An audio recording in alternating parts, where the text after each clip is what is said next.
Okay, so I have a question for you. Where do you think? Jamaica? Oh, Mussolini! Woohoo! Yay, Mussolini! The Wall Street putsch. Putsch means coup and attempt to overthrow the government. Okay, so everyone got the stapler? Everyone stapled? Turn them in. Where's the stapler at?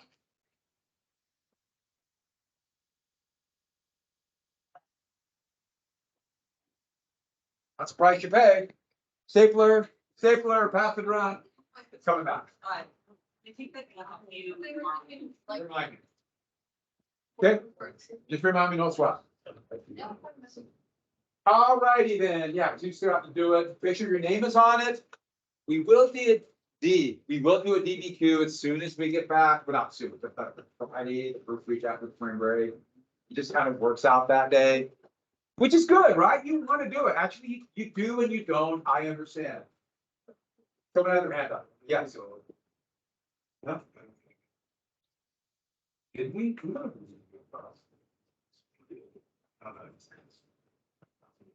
Oh, I didn't give you your test back? Oh, yeah. Oh. I did I? I thought about it. So it's out of 50. So we have the conservatives are generally opposed. Any more? And thinkers, and it's out of 50. People did very well on this.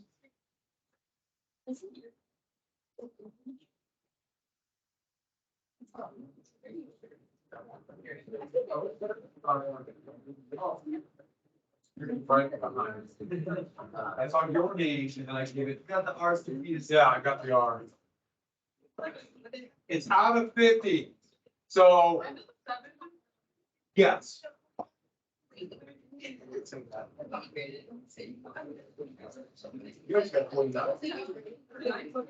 I walk when I grip.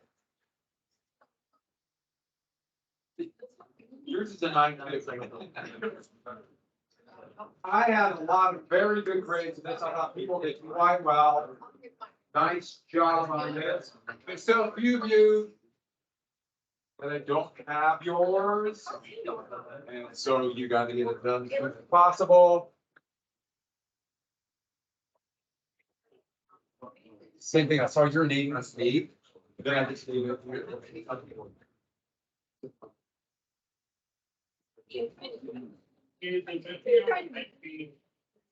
A 50 out of 50, yes. Other people did really well on it. I'm sorry to hand it back. Everyone thank Jane. Yeah. I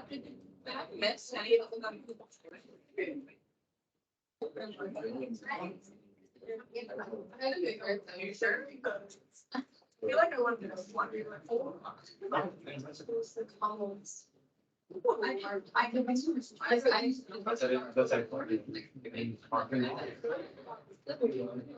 And if you didn't, you won the lottery. If you did. Yes. 50. So I'm sorry to get this back. I'm really sorry. I'm once again, like a lot of things, I'm moving on. Huh?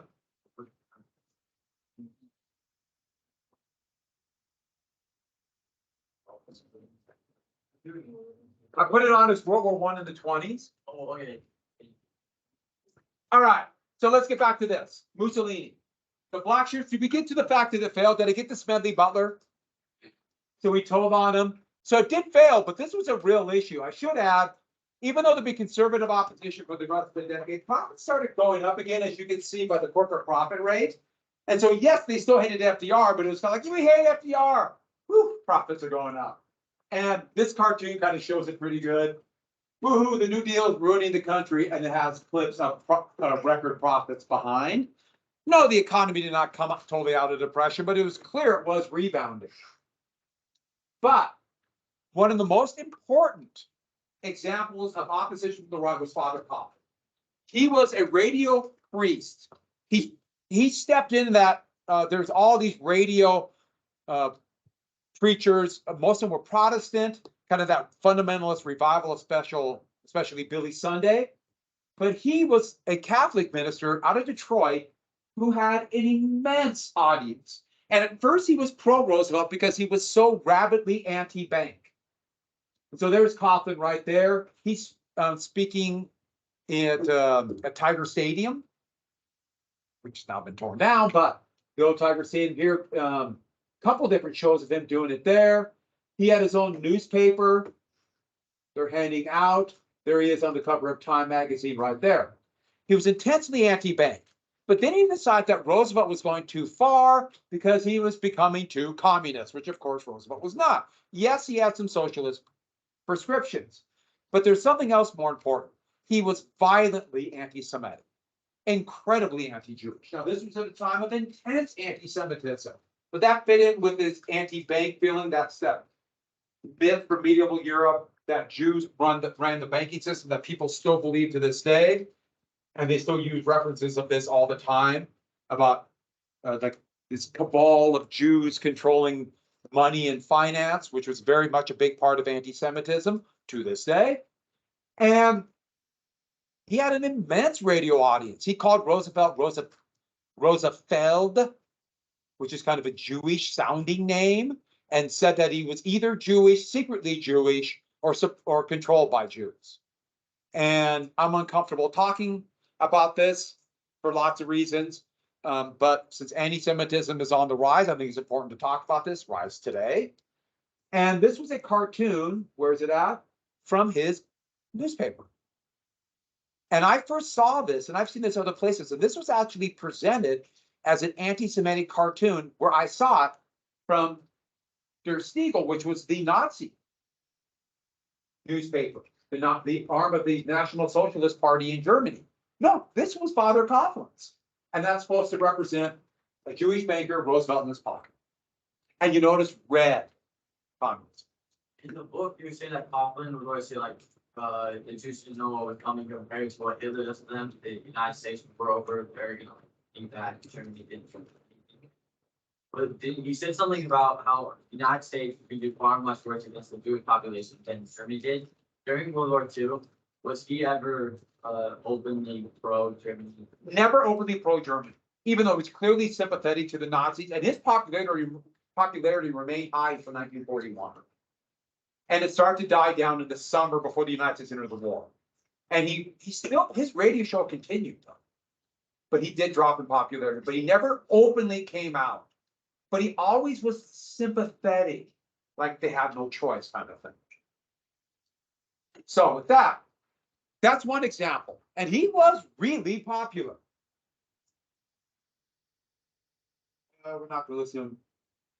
On the left, on the opposite side, remember Roosevelt tried to be that middle, which we called liberal. On the opposite side, the Communist Party, which was very small, they despised it. He was saving capitalism. He was doing everything he can to maintain the market, and nothing was done to change who owned the capital. Remember, communism, one of the main tenets was that the workers, labor, will control the capital. Roosevelt did nothing to change that. Roosevelt was pro-capitalism, even though he used some socialist tools to try to hew the rough edges of capitalism. I should add, socialists were divided. Some moderate socialists thought maybe Roosevelt's administration will lead to equal rights for women, some equal rights for blacks. They also thought it might lead to national health care. It might lead to free college. That's what they were hoping for, the moderate socialists. And a lot of other more, not communists, but other socialists were saying, Roosevelt's a stooge. So he was unpopular. I should add, of course, his opponents will call him a communist. And so here, the Communist Working Party, one of the issues the Communist Party was so opposed, you can see it with a Soviet America. Now, Soviet was the name for workers' organizations that the Soviet Union, the Bolsheviks took for workers' organizations, even though they didn't call them. And they really were under the influence of Stalin. Stalin really controlled the communist parties all over the world. They thought Stalin was creating a workers' paradise. A lot of people kind of thought that. Now, there was a lot of information saying, and what was happening to Russia at that time was shocking, especially in Ukraine. But about 7 million Ukrainians starved from that. It's hard to wrap our mind around this kind of numbers. There's a reason why Ukraine is fighting so hard against the Russians. There's a memory there. They remember. But back to this. They bought into Stalin. And when it came out about Stalin's lies and what was really going on there, that really discredited the Communist Party. They never recovered. Ever. But back to this. They also wanted more rights. I forgot to mention, race and also for women's rights too. But a few people started toying. They toyed with communists. They were moderate socialists. They went to a communist meeting. They kind of looked at it as maybe. They were called fellow travelers. And the reason why they were doing that is they're looking at the world. And they see the rise of fascism in Italy, but especially Germany, which was a much more powerful country. And they're like, the only way to stop fascism is to ally ourselves to the communists. They're the mortal enemy of the fascists. And so they toyed with it. By the end of the decade, most of them had went away from it. And this would be one of those things where, sure, people toy with things, they look at different ideas, whatever. After World War II, and write this down next to it, the Red Scare will come after this. Wow, will they come after this? And FDR used the communists and the socialists, who said, they told Roosevelt, you're not going far enough. And Roosevelt will go to especially conservative Democrats in his party. And they're saying, look what they want. Look what the socialists want. You better do my prescriptions or they might get power. Of course, you do the exact same thing to the socialists. You better quit your opposition or they'll get back into power. So he was a clever politician. He basically said, push me to those on the left and we get things done. Not everyone's going to be happy, but that's the way it went. But Dr. Francis Townsend is a classic example of this. He pushed for an old age pension, an incredibly large one. Oh, more than double the median income per year. And for old age, for those who are too old to work anymore. That thing we call retirement today. But remember, that was still really new with the Industrial Revolution and the wage system. Townsend clubs popped up all over the country. They called it the Townsend Plan, to push government to raise taxes on working people to pay for retirees. With the idea being that when working people, when they retire, their kids who are working will pay for them. This is what we call insurance. And this would push FDR to do a much significantly more modest Social Security. Significantly. And so that was a pushing for the left. I have to add, retirement back then, retirement wasn't at all what you might think of. It was a terrifying time for most people because most people could not afford to save any money. So when they retired, they were looking at a life of poverty. The poverty rate amongst retirees was well over 60%. People were living a life of destitution, which meant one of two things for most people. They had to live with their children. And of course, their children will care for them, but that's a massive burden on their families who have, their kids who have children, and they're a burden. They don't want to be a burden. Or they were sent to old age homes, which were these hellholes, where they were sent in decrepit dormitories to basically be allowed to have a place to sleep until they died. And they were terrifying places. Just dead. And that was what people were looking at. And so when they mentioned this and they thought, oh, it'd be nice to have. No, nice to have a little retirement. No, this was a real fear. And for most people, they just couldn't save money. Of course, they probably could have saved some. We could always pick out, oh, yeah, you could have saved 20 cents there. But retirement's really expensive. I know, I'm getting close. So with that, Huey Long the Kingfish would be another one. He was called the Kingfish. I like that name, the Kingfish. And the Kingfish, man, he was the big cheese. the big honcho, the boss. Actually, it's kind of funny. FDR liked to be called the boss. I just find that amusing. Almost like a mob boss. You know who else like to be called the boss? Stalin, which kind of concerns me, but you know, whatever, right? But the Kingfish, and he was the governor and then senator for Louisiana. And he came up with what's called the Share Our Wealth plan. At first, he was pro-Roosevelt, and then said Roosevelt isn't doing enough for the people. And they started these Share Our Wealth clubs, and this is from the club that went all over the country, and with the great slogan, "Every man a king." And so he looked at the 1920s and he said what caused the Depression was the very wealthy, their greed led to the speculation, destroyed the economy, and they built that all on your hard work. Working people worked and they sucked all the profit out of your hand. We're going to take it back. Everybody's going to get a little chunk of change, $5,000 they call it a homestead, and then there'll be a guaranteed $2,000 a year. This is supposed to be in line here, and cap income at $1 million. Everybody, $2,000 a year and no income over $1 million. So you can make up to $1 million, all income after that. That's basically what we call 100% tax on all income over $1 million. So if you make $1 million and $1, you still get that $1 million as regular income, and then that $1 will be taxed at 100%. That's what it means. Yes. Does it mean $1 million average? No, then it would be like normal income, whatever the tax rate is. Okay. But then any income over that, 100% tax. So if you make $10 million a year, your income will be capped at 1 million and that 9 million tax at 100%. Still get the tax.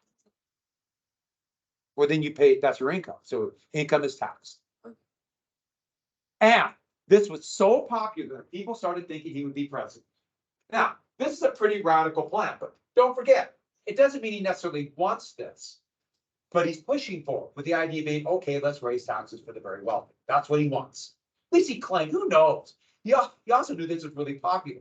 People desperate during the Depression, and even if they had a job, they saw the insecurity all around them, which is a terrifying thing, and trying to feed their family and looking at the future. This sounds pretty good for me and my children.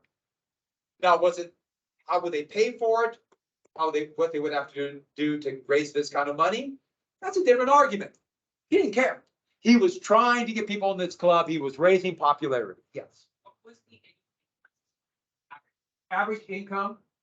Average is kind of hard measure because the average income was a little bit over $1,000, but the median was much less, about $600. Median's the middle. Average are always skewed high. Median is probably a better measurement, but that's not very good either. I mean, it's really hard to figure the average income because all it takes is one person making, $1 billion a year, and the average is. And so they thought he might be president. And here's the deal. He's talking about running a third-party Share Our Wealth campaign. And remember, we're a winner-take-all system in the United States of America. When you're winner-take-all, that means you're only going to have how many parties? That's just the way it is. Winner-take-all. We do not do proportional representation. And so if he jumped in, would he take votes away from the more conservative Republican candidate or FDR, the Democratic candidate? Yeah, and that would almost ensure a Republican victory. It's one of the great what-ifs in history. We might have had President Alf Landon. He was the governor of Kansas. He'd be the Republican nominee in 36. It's one of those great what-ifs, but we'll never know. As Huey Long was walking up the steps of his shockingly ugly Capitol that he had built in Baton Rouge, he was assassinated by a doctor. I kept forgetting his name, so I typed it down. But Pippies was the son-in-law to a judge who Huey Long didn't promote up to be to the state Supreme Court. He was mad about it. So it was personal reasons. It wasn't because of our Share Our Wealth Club. Really, there's other reasons. Walked up to him and unloaded his revolver, assassinating Long. one of the great what ifs in history, because the Kingfish might not have had the popularity of FDR, but wow, was he popular.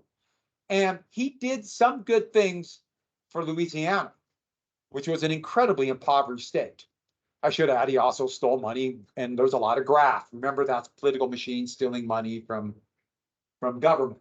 And we're going to jump right to here. There's a picture I took of the very ugly Capitol in Baton Rouge. It is really ugly, just this kind of granite square tower. And I want to get the statue of Huey Long looking at is ugly. So I got that. It's trying to be artsy. And yeah, it is so ugly. And you get closer, it looks like cinder blocks. It's not quite as ugly as Nebraska's Capitol, but it's close. Yeah. Yeah, that's actually kind of what he was doing. But when you really look at it, it looks like a knockoff Empire State Building done by the Soviet Union. If you're anything about Soviet architecture, it's ugly. You know that. Yes.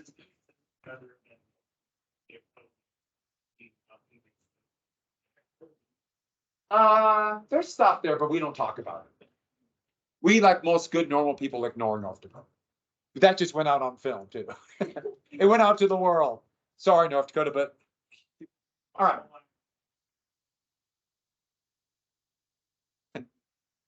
Well, one thing I'll say about capitals, state capitals, Montana's got a pretty darn cool capital. Did you know it's in Helena? Yeah, Montana's really cool. You know, Nebraska looks like a department store.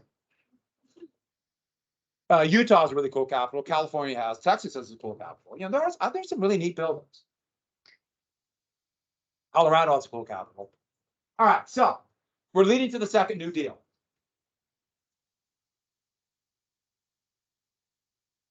The second New Deal, the realization was that the first one did not do enough. These could be bigger programs, and we're now leaning towards liberal economics. Direct aid to working people to raise wages. Direct aid to help increase production, increase the number of people working. Wages, that's the biggie. And here it includes, this rabbit never failed me, hold more spending out of the hat. We got to spend money. We'll worry about the deficit later. Well, kind of. And here was an attack on people complaining about this, saying this is like a communist revolution. He said it is evolution, not revolution, having all these programs. Because society's changing, which it was changing very fast, but it also depended on your point of view. And so we got a few laws. Let's get to the biggie, the proudest feat of FDR, the one that he looked at most, Social Security. So the Townshend Act, I got him to push through. Now, Democrats completely control Congress, but conservative Democrats did not want this. Especially Southern conservatives worried that blacks might get this. If blacks get Social Security, that might rip apart the sharecropping system. Oh yeah, it was. I mean, we'll get to what Southern conservative Democrats would do. That's why there's no college tuition because of that, or national health care insurance. That is the reason why. But we'll get to it here. And so, a very small old age pension, averaging $15 a month. It's a sliding scale. So $15 a month, yeah, that's a lot less than $2,000, but it's enough to maintain at least at the poverty level. So any other savings, and retirees can live a dignified life without being a massive burden on their family. This was a big deal. And trust me, those who retire do not want to be a burden on their children. They want their children to succeed on their own. But moving on. So it's little. The idea being you combine that with savings, and maybe if you get a pension for your work, another old age pension, that would give you enough to have a dignified retirement. And everybody gets, I didn't put this down, but you have to work. But if you work, you're qualified for Social Security. You have to vest, you have to work a certain amount of time, but you work, you get it. Or if you're married or in a family of somebody who works. Remember, this is still at a time where the primary breadwinner for most families was the male. And we call this social insurance, as I mentioned before. It's required by all society, but everybody who works pays into it, and they pay for the retirees. And then when they retire, the current workers will work, and so on. So I'm paying your taxes and that's paying for like my parents' retirement, everyone else's retirement. And you, when you work and I'm retired, you have to work and pay for mine. And please work 2 or 3 jobs. Don't sleep because I need a life of love.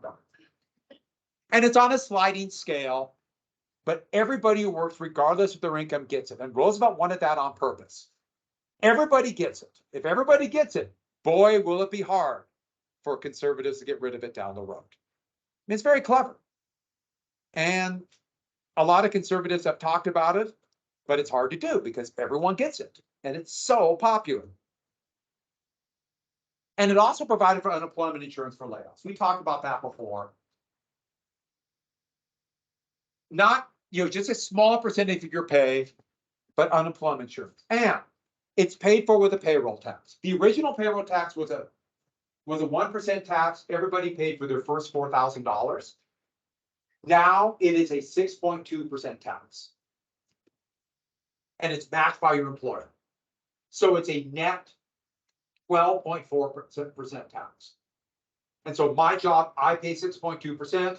The school district pays 6.2%. Anybody who's earned a job with a wage, where you have to fill out a W-4, they get a W-2 back for taxes. I love government forms. You pay into Social Security. Who has worked in a job where they got a W-2? Most of you haven't. Sometime. Have you noticed the line that says FICA? FICA. That's Social Security. It's the biggest tax most people pay. Everybody pays it regardless if you work. And then what they do is, Like, well, like you don't need, one month's- I think you can be successful, wealthy, Well, but yeah, I just, wealthy people, yeah, everyone gets Social Security. Everyone gets it. Now, it's not like a huge increase for the very wealthy, but the lower your income, it's slightly lower and it goes up a little bit. And so somebody making $1 million a year gets not a huge amount, but more Social Security than somebody who makes $50,000 a year. In fact, what they do is they take your highest wages for 35 years.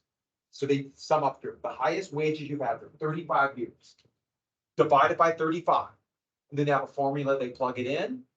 And it depends on how old you are when you're retired, but that's your retirement. So the retirement age here was 65. Today, the retirement age is 67. And you can start collecting Social Security at 62, but you get lower. If let's say if you keep working to you're 70, you get higher. It's they kind of, they want people to work longer to pay into the system. And 65 is relatively old for most workers. Most workers, if they have, especially the bottom 60%, their life expectancy's not going up, it's going down. So that's a little bit of a difficult one. If you want to talk about life expectancy is going down. I should have nationwide life expectancy is going down, especially for many.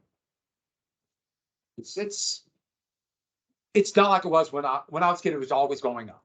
It's going down. Partially because of COVID, but there are other reasons too.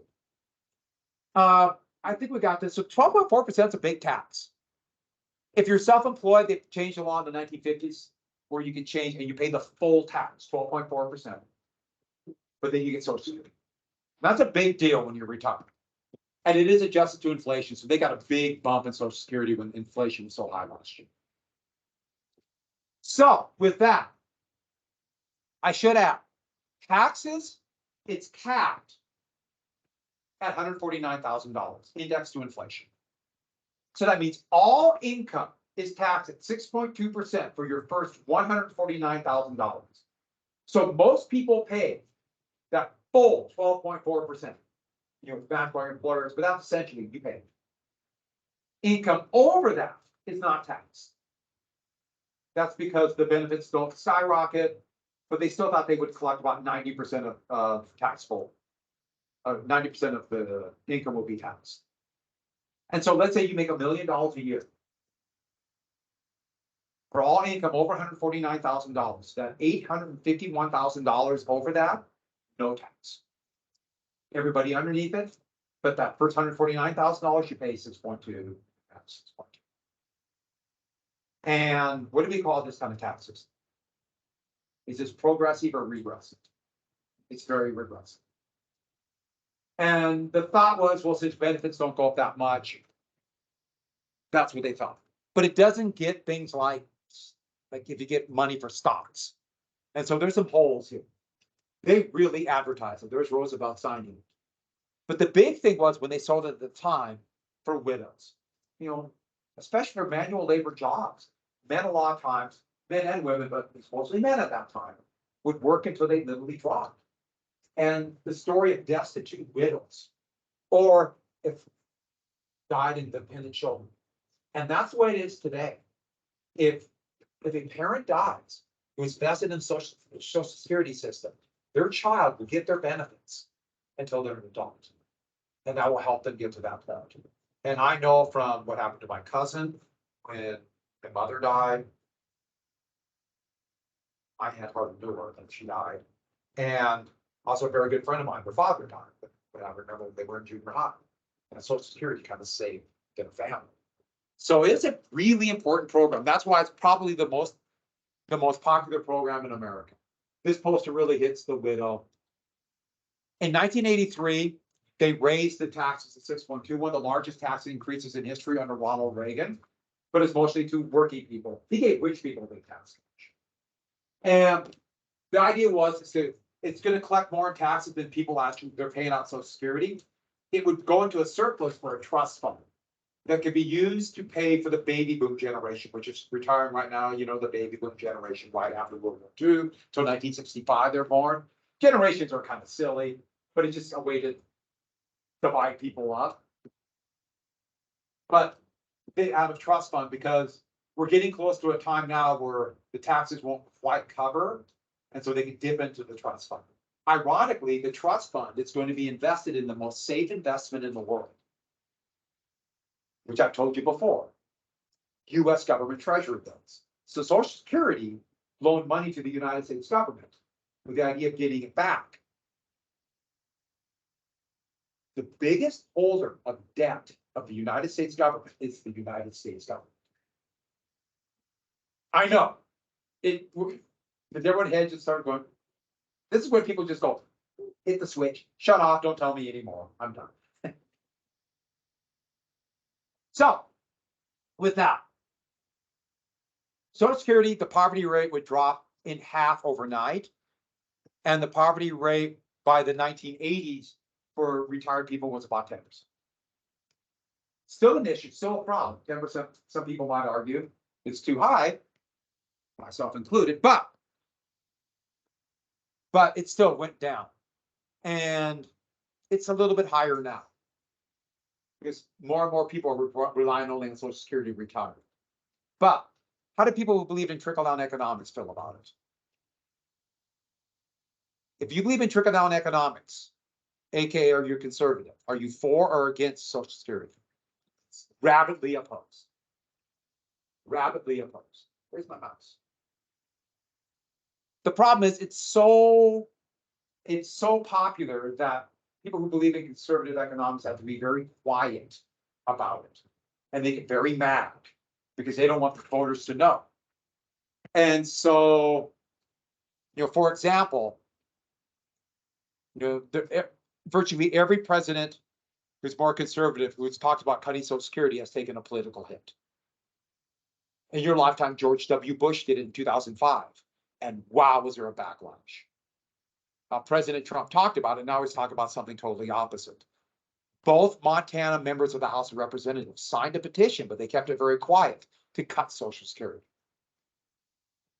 Who are Montana's members of the House? I've asked you this once before, huh? They're senators. Yeah, the House. They can all let puppet from Montana A and puppet from Montana B. But you don't know the names. Who knows the names? Yes. Matt Rosendale. Matt Rosenell's our representative. Right. And Ryan Zaki. And Gianforte is the governor. Yeah, Gianforte is on tape competing against Social Security, and he then said, no, that's not what I meant, because it's so unpopular. So it's a real issue. I should add, it's not going broke. But because of the inequalities of wealth, it's not collecting as much taxes as they thought they were going to do in 1983. And so the trust fund is probably going to run out in the mid-19 or the mid-2030s. And what that means is they're going to have to cut benefits to about maybe 15% cut benefits. So that means 15% lower than what people thought they were going to get, which for most people is going to be a massive hit. I don't know if any politician has the guts. All they would have to do to get rid of that would be to get rid of the cap and just tax all income. But no way.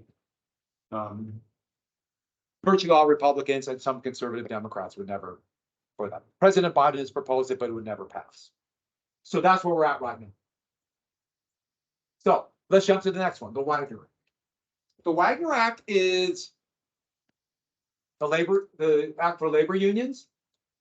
And it said companies must recognize a union that gets 1 over 50%. I know that means majority, but that's literally what it's written into the law. If 1 over 50% of workers in any company, any place votes for the union, the company has to recognize it. I should have big companies like Amazon are doing everything they can to stop this because it raises wages. And allows them to collectively bargain, yes.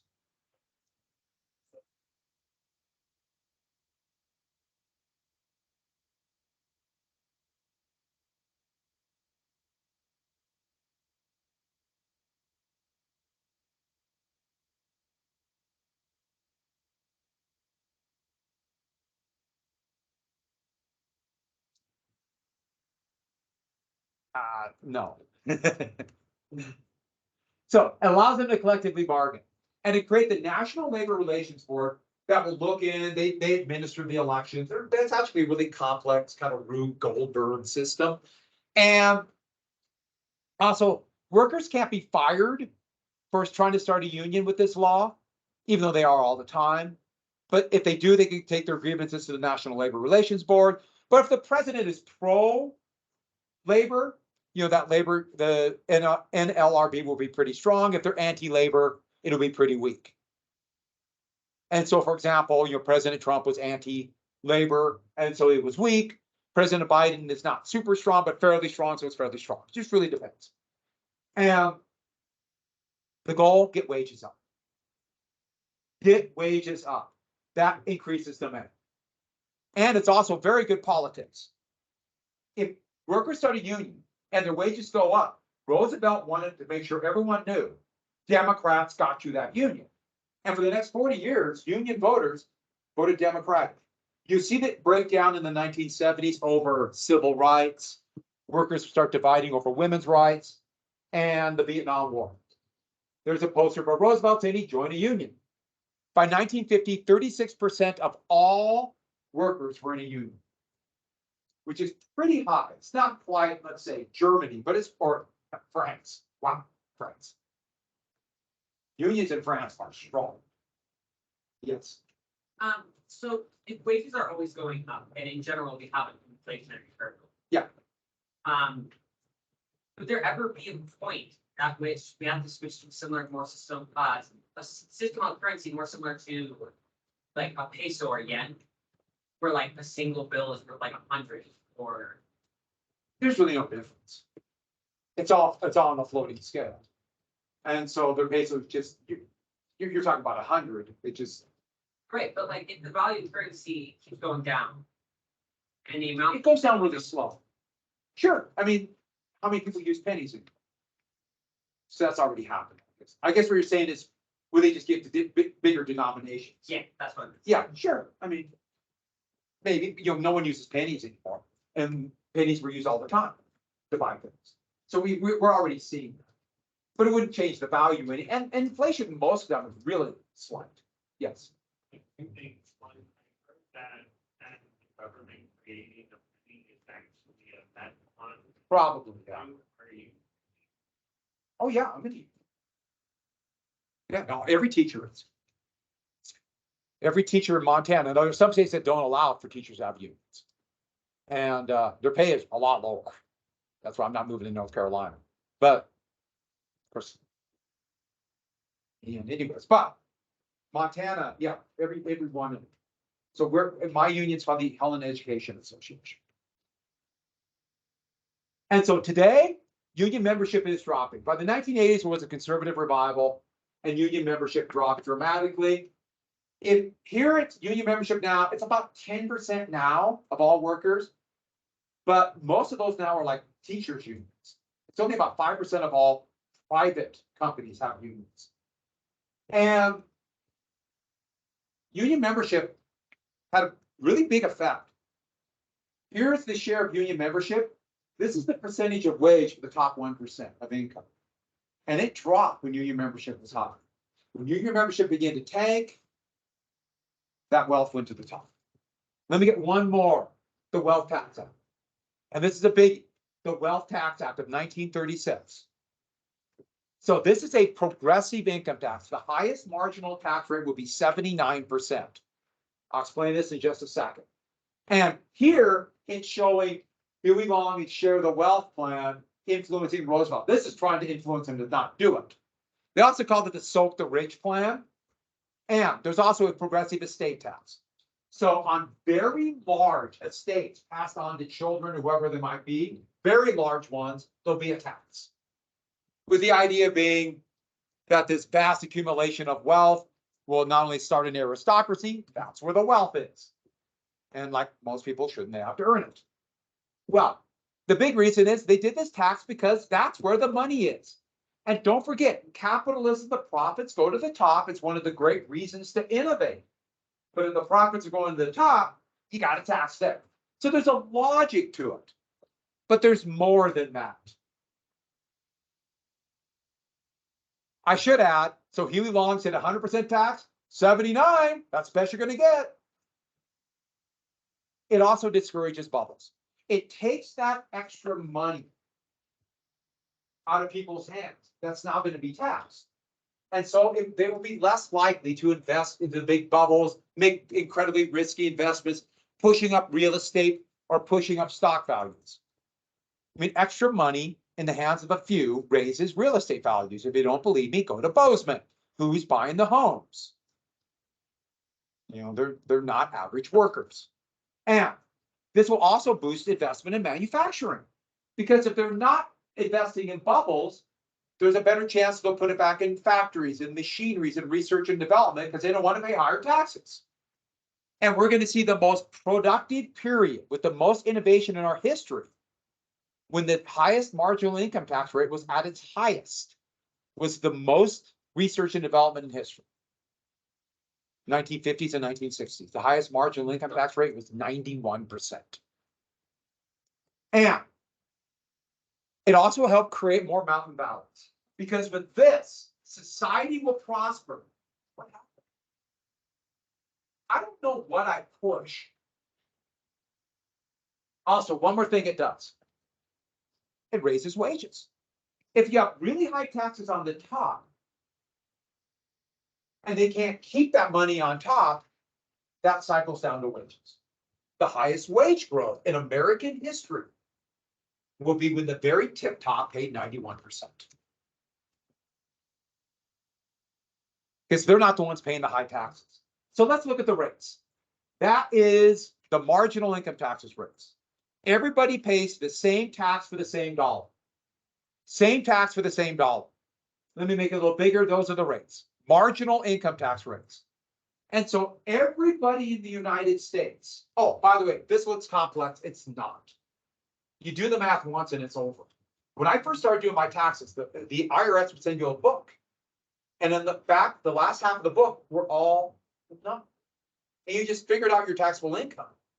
And then it was really easy. What CPA is doing, what makes taxes hard, is not the tax rate. That's cakewalk. That's nothing. It's figuring out your income. That's the hard part. Some of you know what I'm talking about if you're about all the deductions. Yes. Something like this in the day. Well, I'll show you. And so with this, the first $4,000, everybody paid for it. You paid 4%. So it doesn't matter if you earned $4,000 a year or $1 million a year. your first $4,000 that everybody makes is taxed at 4%. And then it goes up, see, 4 to 6, the next 2,000 at 8. The next 2,000 at 9, the next 2,000 at 10. And you notice it goes all the way up to 5 million. And so if you make $10,000 a year, and you see 10,000 right here, for the first 4,000, 4%. Next two, 6. Next two, I'm sorry, next two, 8. Next two, 9. Next two, 10. So it's scale. And that is to encourage people to get higher wages. Because if they didn't have it marginal, would you want to earn another $1,000 and have to pay 11% on the entire amount? And so that encourages people to get more income. And so if you make $6 million a year, only that 1 million over 5 million, you'll pay at 79%. That's how marginal income taxes, that's how they work today. And nobody pays that top amount. And what I just told you, most people don't know. Not because they're not smart. People are smart. It's just that no one talks about taxes. Let me show you one more thing then. Here's the tax rate in 1963. Yeah, jointly found separately and had a household. But the highest marginal income tax rate was 91%. Very few people paid that. Most people were in here. Almost everybody. This is only for the very tip top. But this goes totally against conservative economics. And during the conservative revival, they had 2 huge tax cuts. The highest marginal income tax rate under Ronald Reagan went from 91, 70, 50, and in 1986 went all the way down to 28%. Anybody want to guess what the stock market is? A massive bubble. Because all that money went to the wealthy, and what did they do? Speculate. Every single time this happens. 2003, there was a big tax cut, speculative bubble, 2006, 2007. 2017, we started the speculative bubble starting in 2020. Then COVID hit. But we saw things like cryptocurrency and scams like that. Here's the tax rate. Oh, you want to see the tax rate today? Before you go, you want to see it? You excited?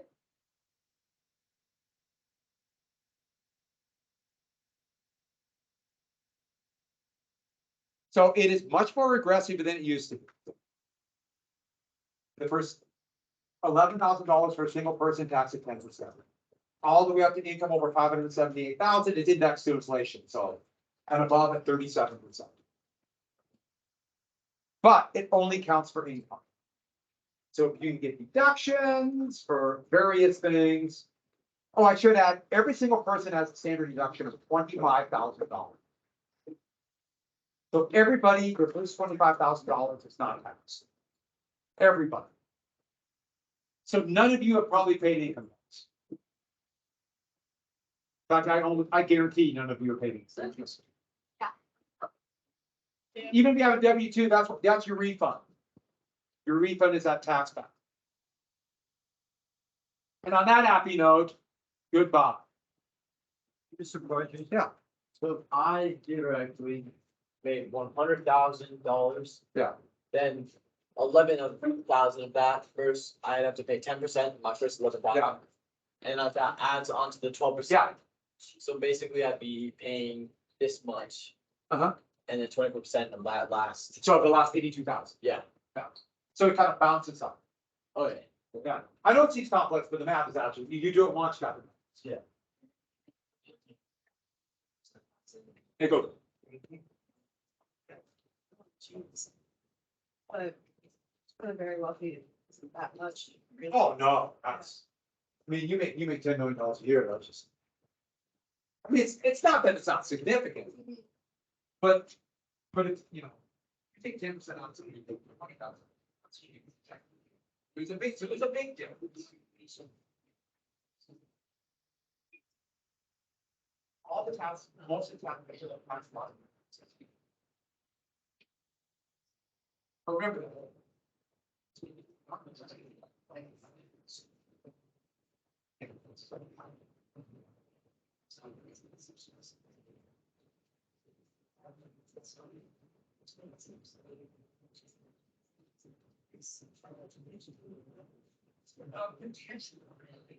But let's say, not many people have children. And. But obviously, it's not the basis. That means that's what it is. And so. It's been put, but it's. Without a doubt.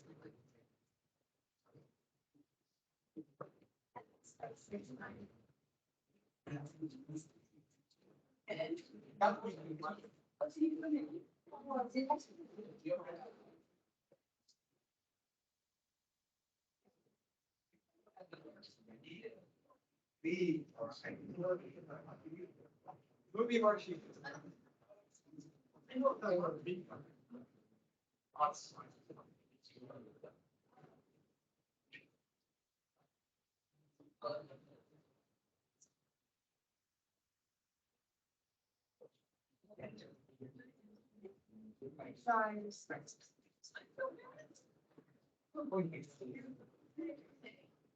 Oh, yeah.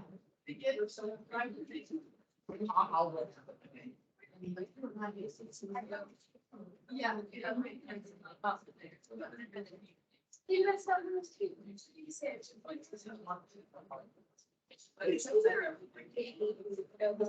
I was thinking. But. And I was like, oh, it's wrong. Yeah.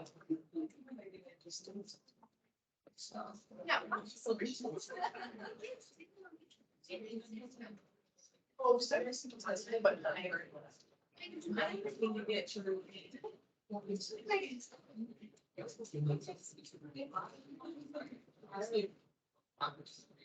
I'm so glad you know that's also I like I'm trying to keep it and everything pretty much fun. But I need to walk. You know, the problem.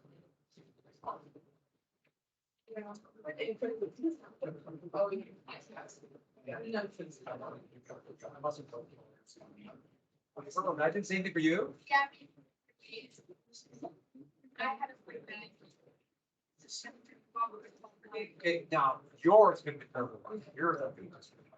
That's what we're doing.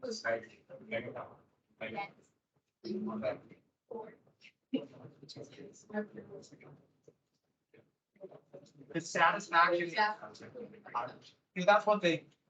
So that I complain about this all the time. That's the thing about this. Give it to the leg, it's on, right? And I know I can make it. I mean, and you know, the other thing is too, I think. Must be where you're at and just hit, I get it, but I will get it. Let me jot that down. Did I get everybody's movie workshop? We gave you the, so I'll put those in the grade book. And by the way. Right now. When is the World War II thing due? Tuesday. Tuesday. During spring break. Let's make it during spring break.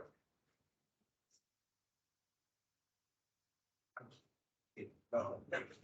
That means I'd have to look at it over spring break.